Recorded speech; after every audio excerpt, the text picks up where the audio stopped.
take it from me, someone who has seen in the spiritual realm since I was very, very small.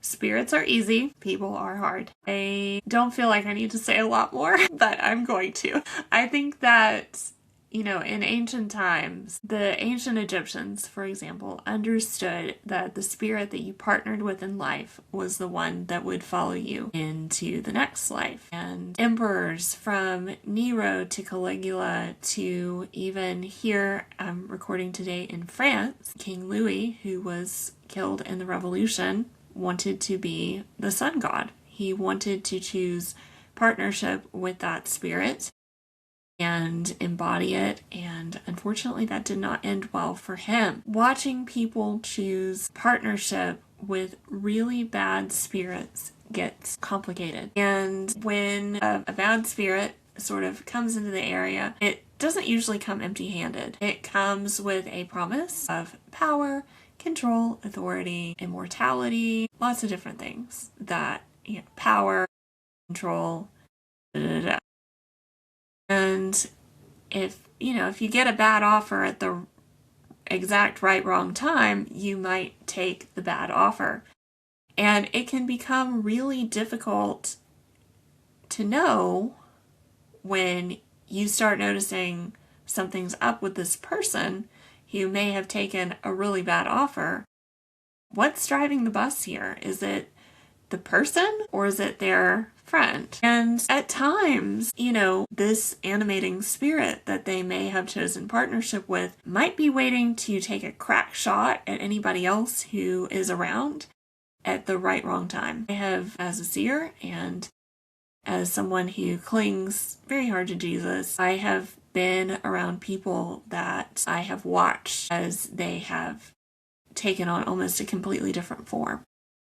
And I have seen as their animating spirit sort of takes over, and you start to realize that the person that you trusted has taken a really bad deal. And then it becomes hard to know, do you back away or do you walk closer? Because sometimes a person who you love may be in need. And really, it's usually both, because if someone is willing to let you come in close to them, you might be able to help. But if they're not, you might be sparring with something that has found itself a very comfortable home and does not want to leave. Unfortunately, this happens because people get drunk with promised power and control that these spirits have promised them. And this is really intoxicating, especially if you'll remember I said the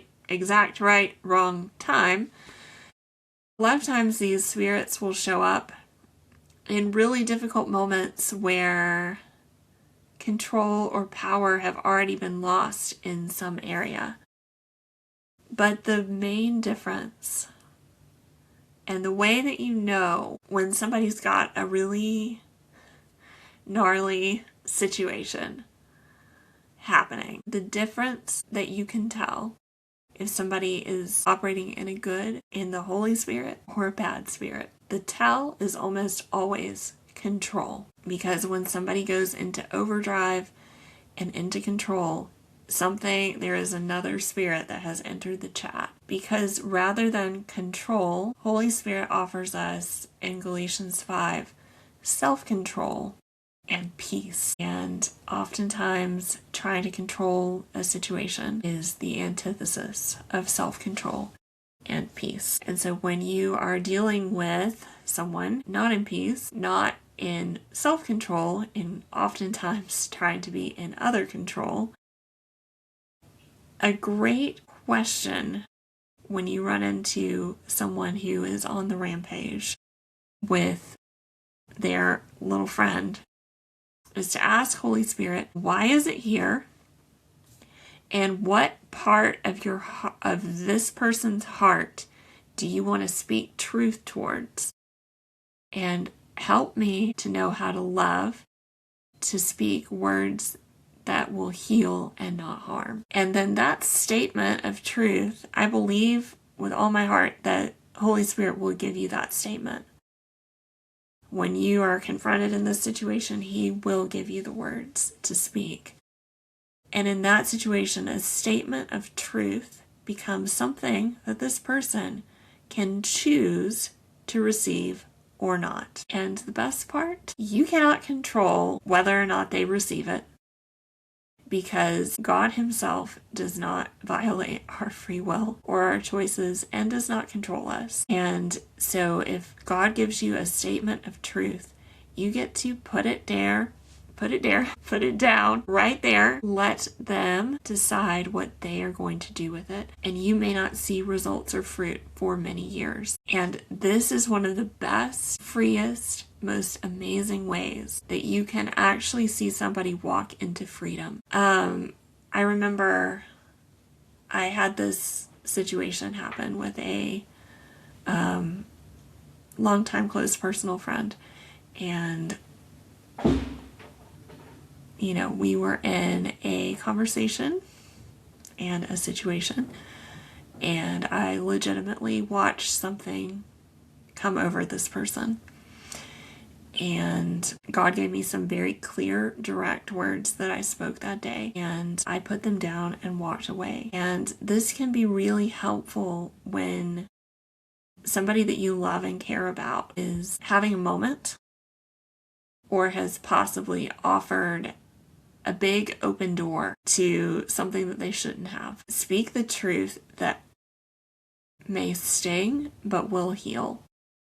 And then walk away and let it cook. Let them cook, because you cannot be in charge of controlling someone. You cannot be in charge of telling them how they need to live their life, because at that point you're operating in a different sort of spirit. It comes down to speak in here and walk away, because you're moving in partnership with a different spirit that has nothing to do with control. And we see this in Ephesians 4. It talks about not being infants, tossed to and fro by the waves and blown here and there by every wind of teaching and by cunningness and craftiness of people in their deceitful scheming. Instead, speaking the truth in love, we will grow to become in every respect the mature body of Him who is the head, that is Christ.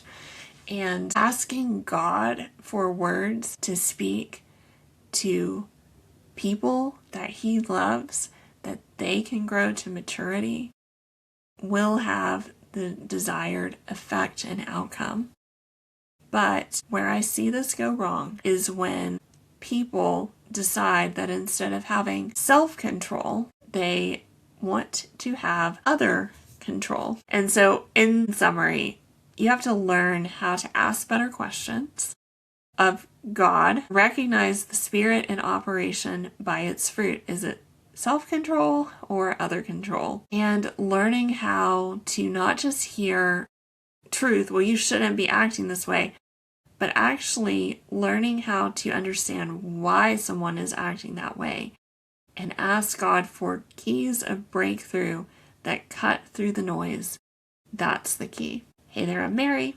If you enjoyed this, hit the subscribe button. I've also got a lot of free Substacks and content. You can find that below. And I also teach online courses on hearing God and the spiritual realm that get a little bit more in depth than we can really get into in a YouTube comment section. So those are below. But if you enjoyed listening, just keep on listening. Swipe for the next video.